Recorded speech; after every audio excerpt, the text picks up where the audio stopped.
ये तहरीर मर्दों और औरतों के लिए यकसां अहम है। हमारे करीब के देहात का एक वाकया है। एक नौजवान जिसकी तालीम भी नहीं थी और शक्ल भी आम सी थी, यानी शक्ल भी आम सी, अक्ल भी आम सी और तालीम भी नहीं थी।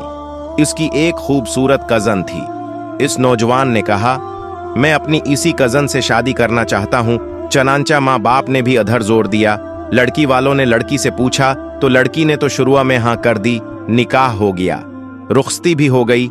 लेकिन जब वो अगर उसके पास रही तो अब उसे पता चला कि ये तो पका जाहल है। वो सूच में पड़ गई कि ना अकल ना शक्ल है, जिंदगी कैसे गुजरेगी। चनांचा इस लड़की ने दिल ही दिल में इस नौजवान को नापसंद करना शुरू कर दिया, मगर खामोश रही। अब मैं दोबारा उसकी शादी के 3-4 दिन बाद आम तौर पर दुल्हनें अपने माँ बाप के घर जाती हैं, ये लड़की भी घर चली गई।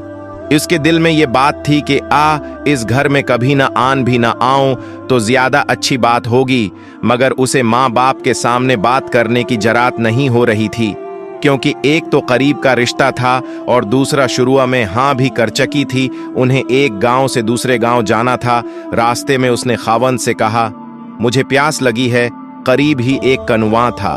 खावंद ने जाकर एक तरफ गुठड़ी रखी और कनुए से डूल के जरिए पानी भरने लगा। बीवी के दिल में शैतान ने ऐसी बात डाली कि उसने पीछे से अपने खावंद को कनवे में धका दे दिया। जब धका दिया तो खावंद कनवे में जागरा। उसने दिल में सोचा कि अब ये मर खिप जाएगा और हमेशा के लिए उससे जान छोड़ जाएगी। अब वो वापस माँ बाप के घर चली गई। उसने उनके पास जाकर औरतों वाला मगर किया। औरतें मगर मैं तो मशहूर होते हैं। जिसे इखवान यूसुफ ने मकर किया था वैसे ही उसने भी मगर किया। वो रोती हुई घर पहुंची। माँ बाप ने पूछा कि क्या हुआ। खावंद मुझे बैठाकर कहीं चला गया। मैं इतनी देर तक उसका इंतजार करती रही। मैं अकेली थी, मुझे डर लगने लगा। कोई गैर मर्द आ जाता तो मेरा क्या होता। मुझे जान का खतरा था और इज्जत का भी खतरा था। वो तो बड़ा बेपरवाह सा आदमी है, इसलिए मैं वापस आ गई हूँ। ये सुनकर माँ बाप को भी बड़ा गुस्सा आया कि उसने हमारी बेटी को इस तरह लावारिस छोड़ दिया और खुद कहीं चला गया। ये ऐसा बेवकूफ इंसान है। जब खावंद पानी में गिरा तो जान बचाने के लिए इसने हाथ पांव मारे तो उसका हाथ इस रस्से पर पड़ गया जिसके साथ डूल बंधे होते थे। इसने इस रस्से को मजबूती से पकड़ लिया और डूबने से बच गया। काफी देर के बाद इसने हिम्मत की और आहिस्ता आहिस्ता रिसे पर चढ़ते बाहर निकल आया।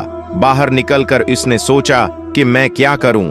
इसने दिल ही दिल में कहा कि मुझे तवक्का नहीं थी कि मेरी बीवी मेरे साथ ऐसा मुआमला करेगी। कोई बात नहीं, मैं दोबारा चला जाता हूँ। चनांचा अब वो दोबारा ससुराल के घर आया। इतने में कपड़े भी खशक हो गए थे। जैसे ही वो ससुराल के घर में दाखिल हुआ तो लड़की के वालिदैन ने उसको बहुत जली कटी सुनाए।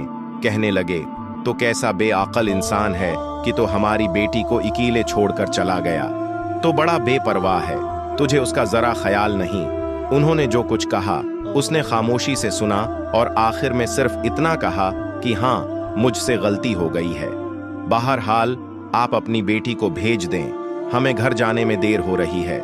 जब उन्होंने देखा कि ये बहुत शर्मिंदगी का इजहार कर रहा है तो उन्होंने फिर बेटी से कहा, कोई बात नहीं, अब तुम चली जाओ। अब बेटी तो चल पड़ी, लेकिन उसके दिल में एक बात बार बार आने लगी कि अगर चाह ये अनपढ़ था, अगर चाह ये बेअक्ल था, शक्ल अच्छी नहीं थी, मगर उसने मेरे माँ बाप के सामने मेरा ऐब तो छुपाया है। इसका दिल बड़ा है ना। अगर ये मेरे माँ बाप के सामने मेरी हरकत खोल देता तो मैं तो माँ बाप को चेहरा दिखाने के काबिल ही न रहती। इस एक बात पर इस लड़की के दिल में खावंद की ऐसी मोहब्बत पैदा हुई कि उसने अपनी बकिया पूरी जिंदगी अपने खावंद की मोहब्बत में गुजारी।